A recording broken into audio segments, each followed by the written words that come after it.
Hey there, happy day 810 of What You Up To Now. Sharon Horne-Ellstrom here at your service. Today I want to talk about down the hatch, ants, challenges, and a little bit more. 810 days in a row, I think, except for 1 or 2 days in that 810 days. I had the flu over the holidays, and Christmas Day, I think I actually missed this video because I couldn't talk, I couldn't get off the bed, I couldn't do anything. I didn't even go to Christmas. I skipped Christmas this year, which apparently was training for the COVID virus, which the pandemic, I had no way of knowing was coming, but I got to practice by missing Christmas. So even though Easter, we missed the Easter as well, we did do an Easter egg hunt yesterday with my son and my beautiful granddaughter. We had a blast doing it, and people are like, yesterday was Thursday, Easter's on Sunday, and I'm like, yep, but sometimes we learn that we have to be flexible with our holidays and flexible with our time schedules, and it doesn't really matter when we do things, it's how we do things and the experience in and of itself. So, Easter egg hunt yesterday, which was very, very fun. And then we played a ping pong ball game, hiding a ping pong ball in eggs and having to guess which egg it was in, for like an hour or so. It was very fun.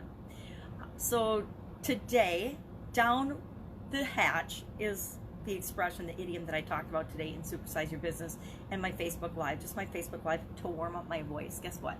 I do 2 videos every morning, mostly to just get my voice going and so I can talk. I get cloggy throats and stuff in the morning, but the morning is the best time and kind of the only time I have been able to find that I can consistently create my content, that I can consistently show up, that it's my uninterrupted time. And I actually have alarms. I just had an alarm set and I had to go wake up my son. My son's staying with me on and off during the pandemic since my daughter's gone, just so they can keep an eye on me and make sure I stay out of trouble, I guess, because I get into so much trouble these days. So I'm thinking about down the hatch, and that this situation is a lot like having to swallow a pill, right? It's kind of a hard pill to swallow, but we can swallow it and we can feel better and we can move on and start to be cured and go on to what's next in our life. Or we can sit and we can fight and we can commiserate and we can whine and complain about we don't want to swallow the pill. We don't want it to go down the hatch. We don't want to take our medicine. And with things outside of our control, like this pandemic situation, there are so many more things that are outside of our control, and we can decide if we're going to be compliant or not with them. But I say go with the flow, be compliant, do what's right for you and your family and other people, and just accept that as the norm for right now. It's not going to be forever, but will our world be forever changed? Absolutely. If you haven't come to terms with things are different right now, and they're going to be different from now on, but they always are, right? Things are always changing, just not usually so many things, so many people in mass. But our world is not going to be the same. So our job is to get over that it's changed and that things have happened, and realize that there's nothing we can do about that. It's in the past. Did the pandemic happen? Did it hit? Yes. Can you change that? None of us can. None of us can do anything about changing what has happened in the past. But we can choose to swallow the pill and accept, hey, it is what it is. It happened. Just like any past decision or choice or thing that we've made or done that we might regret. We can feel bad about it forever, but is that going to change what happened? Absolutely not. What we can do is say, okay, that happened. What can I learn from this? What can I do to make sure that I'm, number one, better prepared in the future? Almost all of us were taken unaware by this situation, right? So maybe we didn't have financial reserves stored up. Maybe we didn't have a pantry full of food or full of essentials in the case of an emergency. I admit I was woefully unprepared as this event happened because I just moved. I normally keep a well-stocked pantry with all of the necessities in it, but part of my move was to get rid of everything, right? Get rid of everything in my pantry. So I just recently moved. I'm in a temporary place, and I didn't have a big stock of stuff. But guess what? I also didn't run out. Number one, I can't see to drive, so I didn't do that. But even if I could have, I didn't run out and hoard a bunch of stuff and buy a bunch of stuff. I got, over time, I've gotten what I need, and I'm feeling pretty comfortable about, the supply chains are catching up. They'll be fine, and I'll get what I need. And guess what? If I can't get a certain thing, I can live without it, right? We can live without it. If this pandemic hasn't shown many of us how many things we have that we can live without. I don't know what else it's done. Well, I do, but there's a whole bunch of things. But that is one of the gifts in this, is that we're allowed to stop, take a deep breath, and say, well, what are my priorities? What's really important right now? And are those the things that I've been living and doing? And are those the things I want to move forward to be living and doing and showing up as? See what I was saying about the cloggy throat? Sometimes I just get a scratchy throat or a cloggy throat. So I'm thinking about down the hatch. Accept what we can't change, right? We can't control.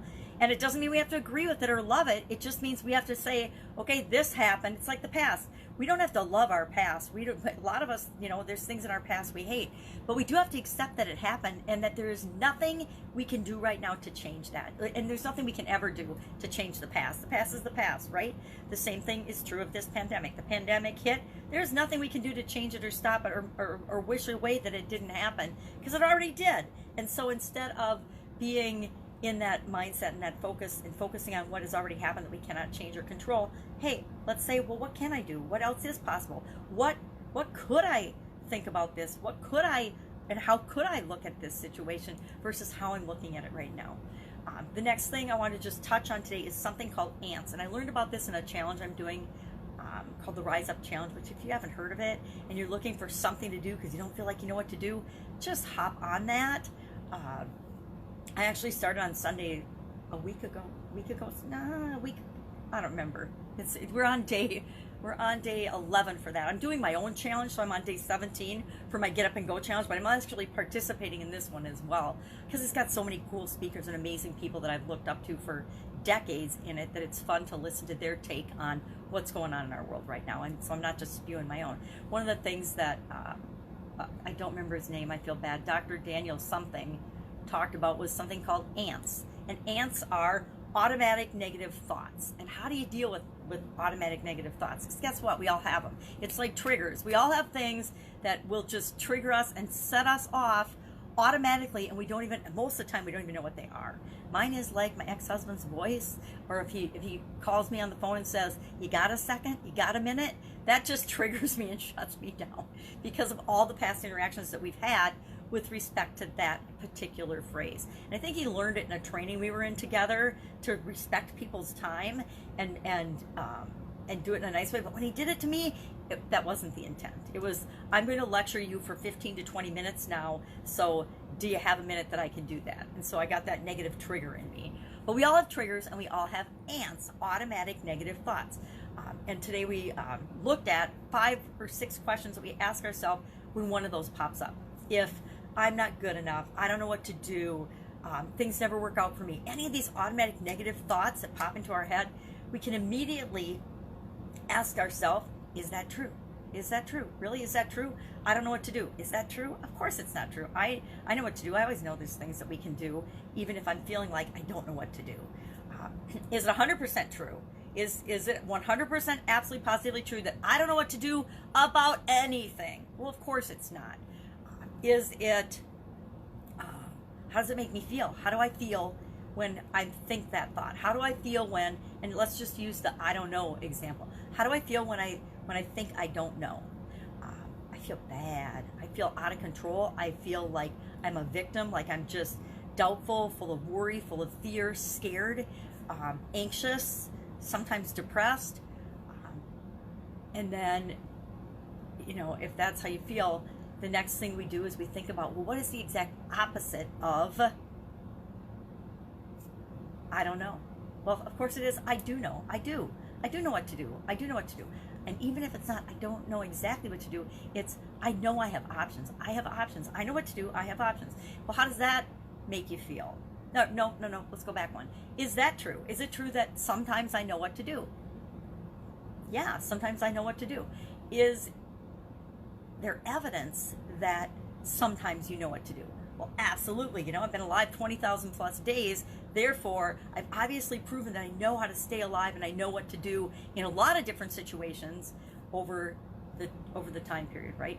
There's only one time in my life, and I can look back at it now and realize that it was really scary. And it was one of these situations where I was actually telling myself every day, probably thousands of times, maybe more than that, maybe tens of thousands of times a day, I don't know what to do. I can't take this. I can't deal with one more thing. I can't handle one more thing. I can't handle one more problem. I'm overwhelmed. I'm overloaded. I can't do this. My little red wagon's full. And that thinking actually caused me to have a sudden cardiac arrest and die. Yep, died and shut down totally. And so I really notice when I have that I don't know what to do, because I realize that our mind is powerful enough that it can actually kill us if we think those things too often. So I really enjoy this ant process, and just asking yourself, is it true? Is it 100% true? How does it make you feel? What if you didn't have that thought? How would you feel? I forgot that question. Well, I'd feel better, stressed, more in control. And then what's the opposite of that? And then ask yourself, well, is that true? Is there any evidence that that's ever been true? And that is one of the ways to quickly and easily kill those ants. And I'm all about stepping on and killing ants. I don't kill very many things, but I'm going to at least chase them out the door or away from my picnic. I don't want ants in my life. So I thought that was a really powerful, interesting exercise. And I've heard versions of that before. Tony Robbins teaches a really powerful one about changing triggers and changing negative thoughts, negative experiences, and rewriting and telling new stories about negative experiences that you've had. And I've done that one for decades. But this one's just a really powerful, a negative thought pops into my head. I'm not good enough. Well, is that true? Is that 100% true? Am I not good enough in any area or any aspect of my life? Well, how does it make me feel when I think I'm not good enough? And then how does it make you feel? Then how would it make me feel if I didn't have that thought? If I didn't feel like I wasn't good enough, how would that make me feel? Well, what's the opposite of I'm not good enough? I am good enough. I am awesome, right? And then how does that make you feel? Is there any evidence? Is that true? Is there any evidence in your life that you've been good enough for any situation or anything in your life? Well, absolutely. And then start piling on that evidence that I am enough, I am good enough. And you can do that with absolutely any negative thought. And I think it's really, really powerful. And look, it's that fast. It doesn't take that long to do it, right? You can spend as much time or as little time as you want, but you can also go through it in about 20, 30 seconds, right? And it'll get to the point where it's automatic, and you'll flip through that, and you'll get to the, well, is it true? And you'll get to no, and then you'll just be done with it, right? You won't have to go through the entire process. So ants, we're killing ants today. Challenges, I think I talked about. Get Up and Go challenge. Today was day 17, and we talked all about who you serve and customers and who you want to serve and why that's important. Fun challenge today was day 101, and that was about a friend, something a friend does for you today, and so we're looking for that. But that's it. It's Friday, and I kind of laughed on my live video today because I'm like, woohoo, it's Friday, yay, it's a weekend. And then I laugh because for a lot of people, for millions and millions of people, it's just going to be another day, right? People are going to start looking at Fridays and Saturdays and Sundays as if they're Mondays, right? Hopefully they're not dreading them, but hopefully it can be a whole mindset shift and a paradigm shift for all of us, that we love every day of the week, right? Equally, we don't hate any of them, and we don't dread Monday and going back to work. I think people are going to be excited to go back to some semblance of normalcy and work when they get that opportunity, because it always is an opportunity. It just doesn't always feel that way. That's it. That's all I've got. If I can help you in any way today, just ask, hit me up in the comments below. Otherwise, I will be with you tomorrow with another update on what I'm doing as I transition from the brick and mortar corporate world of business to the online world of business. And now more than ever, it is imperative, and I've been saying it for all the years that I've been trying to do something online, that had I, with my businesses, had an online component, they would have been a lot more fun, a lot less stressful, a lot more automated than when I was doing the old-fashioned hard way. And that's part of why I'm encouraging businesses to at least have some sort of an online component. All the businesses that don't have one are feeling the pain and the pinch right now, and it's not that hard to create an online presence. It doesn't have to be a huge thing.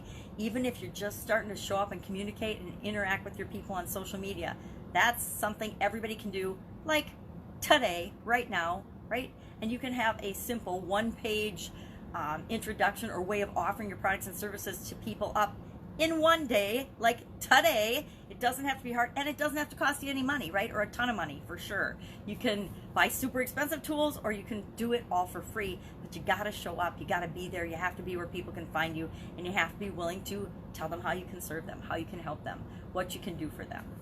Okay, have a great day. I will, of course, be with you tomorrow.